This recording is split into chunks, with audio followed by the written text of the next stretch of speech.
Today's story is Winter, an Alphabet Acrostic by Stephen Schnorr, illustrated by Leslie Evans. And an acrostic book, I believe, is a poem where the first letter of every line in the poem spells something down. I'll show you later. And I think these illustrations are beautiful linoleum black prints that have been colored by the artist. Here we go. Winter. This is an old library book that was on sale. Winter by Stephen Schnorr, and that's a pair of mittens for Evelyn and in memory of Nina. So an acrostic, here's the poem, and it reads across, but it also reads down and spells a word. So every page is going to start with a different letter of the alphabet and be a different word of the alphabet. So this first one is A. At dawn, a thick white frost covers the lawn as the steaming kettle whistles everyone up. And the word going down is awake.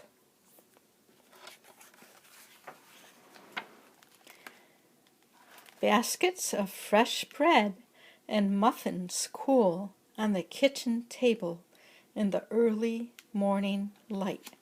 And the B word is bake. Crystals of ice as delicate as lace ring the duck pond.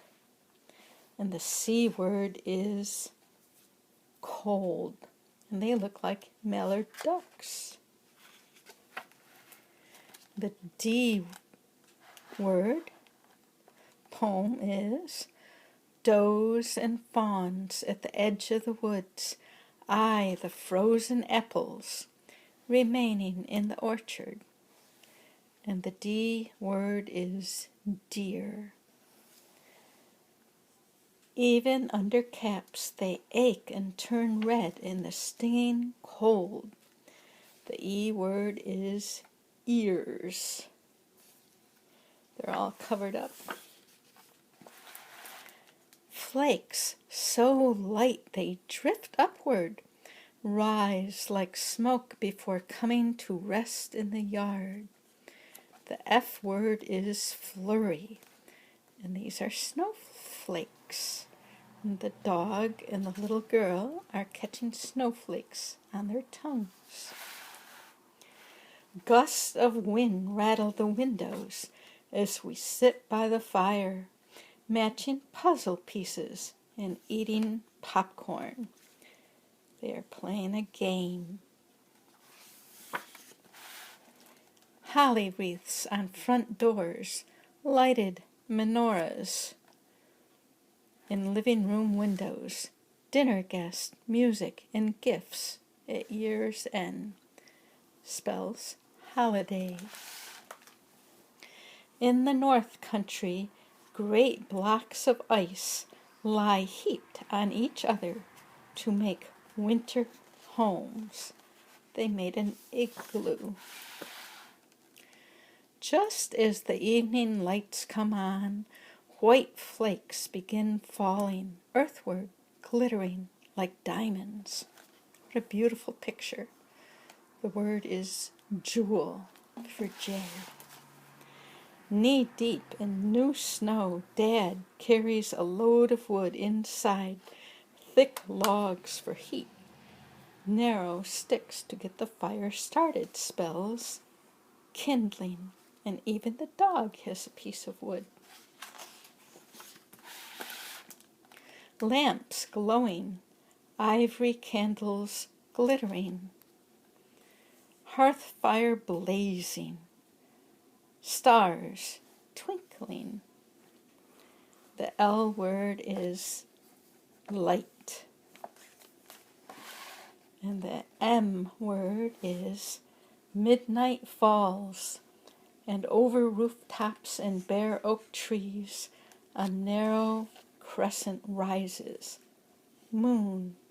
It's a beautiful picture of a covered bridge and trees and a church steeple and a one-horse open sleigh ride.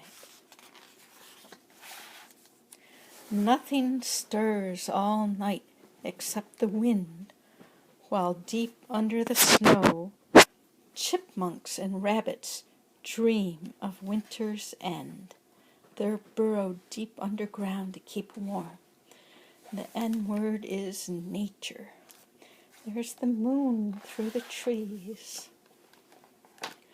One red and yellow cluster of flowers brightens the hat house in the dead of winter. And O is orchid, and that's a beautiful orchid. Pale moonbeams deep in the woods light a circle of newly snow-covered evergreens that seem to dance, their cross-country skiing past these big stately pines. Quickly, we leap from under warm covers into sweaters and boots, late for school. It's 7:22. This cold, snowy morning. Q is for quilt. Racing along on ice skates, we feel our legs vibrate, our eyes tear, our rushing breath smokes. They are skating on the river. Even the dog has come. School is closed. The trains have stopped. Over 2 feet of snow cover the roads. Nothing moves because of a storm. They're shoveling. The sun rises higher each day, and as the ice begins to melt, water runs from the roof.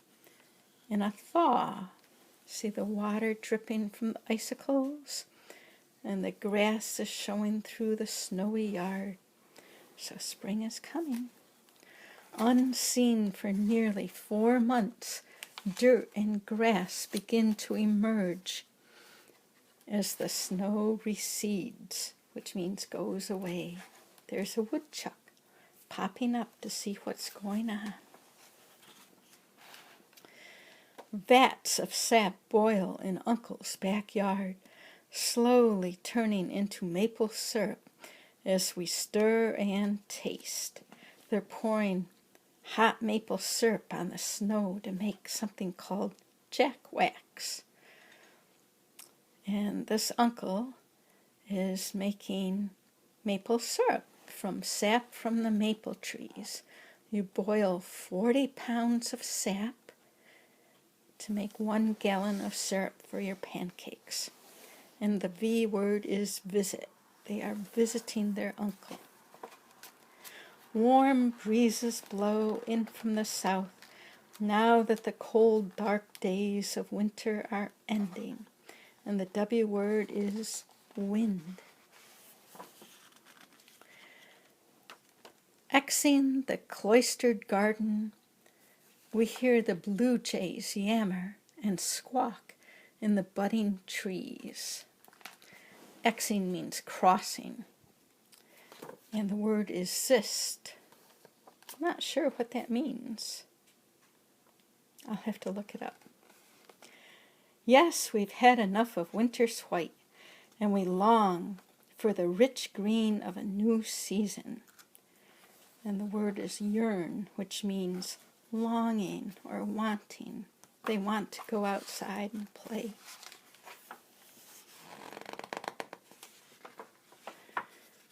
Zest, energy, and hope awaken with the bright light of spring. Zeal, to have energy and excitement. They left their boots inside, they put on their sneakers, and they're going outside to play. And that's the end of our winter alphabet acrostic by Stephen Schnurr, illustrated by Leslie Evans, read by Linda DeVona, in Book View with Linda Liu. Thank you.